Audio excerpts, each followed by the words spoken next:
क्या एक 16 साल की लड़की ब्रिटिश एम्पायर को चैलेंज कर सकती थी? सुनने में शायद ये थोड़ा फिल्मी लगे, पर ये एक बिल्कुल सच्ची कहानी है। ये कहानी है रानी गाइदिनलियो की। नॉर्थ ईस्ट इंडिया के घने जंगलों से उठी एक ऐसी वॉरियर जिसे इतिहास ने लगभग भुला दिया।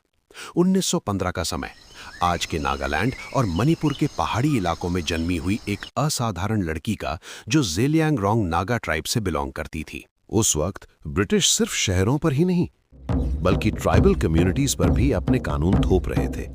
टैक्सेस, जबरदस्ती के रूल्स और उनकी परंपराओं में दखल। और यहीं से शुरू होती है एक छोटी सी लड़की की बड़ी कहानी।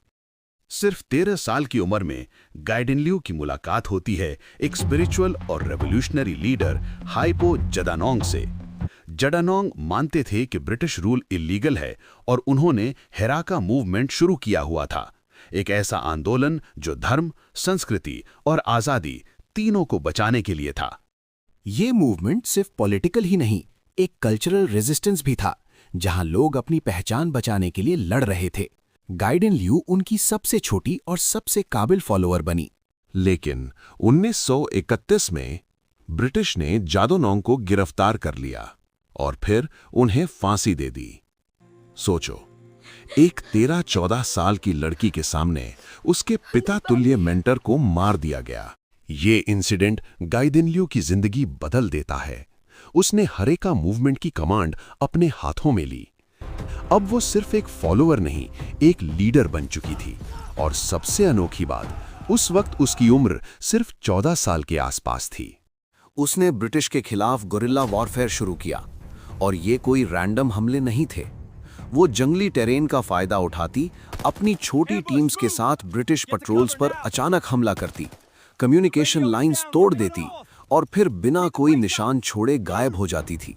ये हमले इतनी इफेक्टिव और सटीक थे कि ब्रिटिशर ने उसे घोस्ट रेबल लीडर कहा। एक फैक्ट ये भी है कि ब्रिटिश गवर्नमेंट ने उसे पकड़ने के लिए उस पर भारी भरकम इनाम तक घोषित किया। मतलब एक टीनेज लड़की पूरे एम्पायर के लिए खतरा बन रही थी।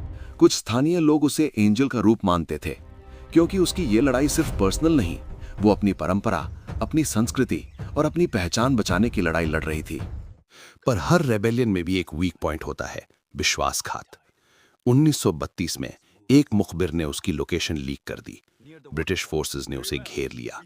उसने आखिरी तक लड़ने की ठानी, पर आखिरकार उसे पकड़ ही लिया गया। उस वक्त उसकी उम्र थी सिर्फ 16 साल। बिना किसी प्रॉपर ट्रायल के उसे सीधा लाइफ इम्प्रिजनमेंट दे दिया गया। 16 साल की लड़की जिसका क्राइम था अपनी जमीन और अपने लोगों के लिए लड़ना। उसे अलग अलग जेलों में रखा गया, गुवाहाटी, शिलोंग, आइजवॉल। ब्रिटिशर्स का प्लान सिंपल था, उसे दुनिया से अलग कर दो ताकि उसकी सोच और उसका मूवमेंट खत्म हो जाए। पर यह उनकी गलतफहमी थी, क्योंकि गाइदिनलियो का नाम लोगों के बीच ज्यादा पॉपुलर हुआ। जब जवाहरलाल नेहरू ने उसकी कहानी सुनी, तो वो इतने प्रभावित हुए कि उन्होंने उसे नाम दिया रानी ऑफ द नागाज। और आज भी नॉर्थ ईस्ट में उन्हें इसी नाम से याद किया जाता है। 1947 इंडिया आज़ाद हुआ और लगभग 15 साल जेल में सख्त सजा काटने के बाद गाइदिनलियो भी आज़ाद हो गईं। पर उनका सफ़र यहीं ख़त्म नहीं होता। आज़ादी के बाद भी उन्होंने अपने लोगों के लिए काम किया, उनके अधिकारों के लिए आवाज़ उठाई और अपनी संस्कृति को बचाने के लिए लड़ती रहीं। एक लड़की जो 13 साल की उम्र में रिबेलियन ज्वाइन करती है, 16 साल की उम्र में लाइफ इम्प्रिजनमेंट पाती है और फिर भी कभी हार नहीं मानती। ये सिर्फ एक कहानी नहीं है, ये एक रिमाइंडर है कि हिम्मत उम्र नहीं देखती, वो देखती है जज्बा। पर सबसे बड़ा सवाल आज भी वही है, इतना सब कुछ करने के बाद भी इतिहास ने रानी गाइदिनलियो को क्यों भुला दिया? अपने पेज के माध्यम से हम ऐसे जांबाजों को सल्यूट करते हैं। ऐसे ही भूली बिसरी घटनाओं को जानने के लिए इस पेज को फॉलो जरूर करें। Thank you.